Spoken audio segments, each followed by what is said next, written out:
CMU wins in the rivalry against Eastern Michigan 24-13 in a game that CMU truly got started out to a fast start. Ended up having a 1-yard touchdown pass from Joe Labus to Brack Townsend, and then also having 49-yard touchdown run from Nahi Biggins to get CMU out to a 14-0 lead, where CMU never gave the lead back. Like, ever since then, like, they just kind of control the game. Eastern Michigan obviously responded with a field goal a little bit after CMU had that long touchdown run, but even that response, CMU responded right back a little while later with an Angel Flores touchdown pass to Langston Lewis.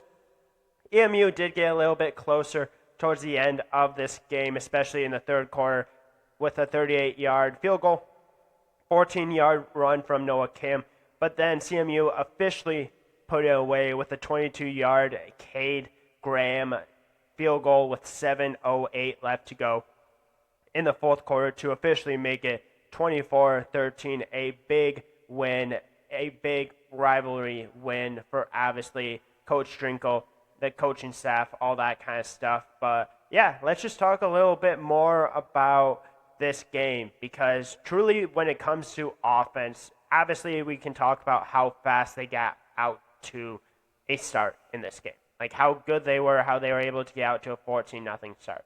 The true difference of this game was running the ball, physicality. That's what CMU wants to do. That's what CMU wants to be known for, is being able to run the ball effectively. And that was the biggest offensive difference in this game, because we can talk about throwing the ball. EMU was able to throw the ball 175 yards, 17 for 28 for Noah Kim. Did throw one interception in this game. Central was able to respond with 140. So there's only a 35-yard difference in the game. When it comes to physicality, though, when it comes to running the ball, when it comes to offensive line, CMU absolutely dominated from the get-go. 305 yards on the ground compared to 123. 6 yards average per carry for Central Michigan.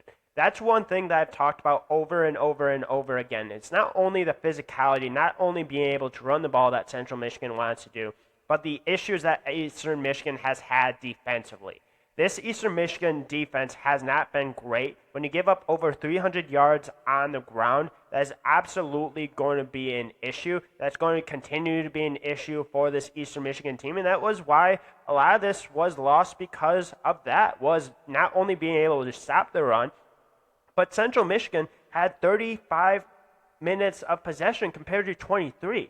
Like, Central was able to not only control the clock, Central was not only being able to run the ball, but Central was the team that was converting those opportunities into touchdowns rather than field goals. And Eastern Michigan was forcing field goals in the first half. They made 2 field goals in the first half. They didn't score their touchdown until the second half. Like, you just cannot afford to do that, especially with a defense that has struggled so much stopping the run and just playing overall. You cannot get down to a 14-0 lead. Like, you need to have an ability to respond. And I think, and to give credit to Easton, they was able to respond at the beginning of the second half.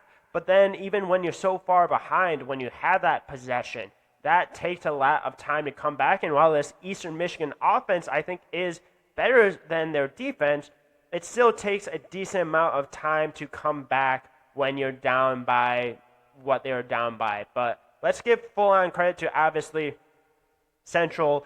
They did the 2-quarterback system. Joe Labus, extremely accurate, 14 for 16.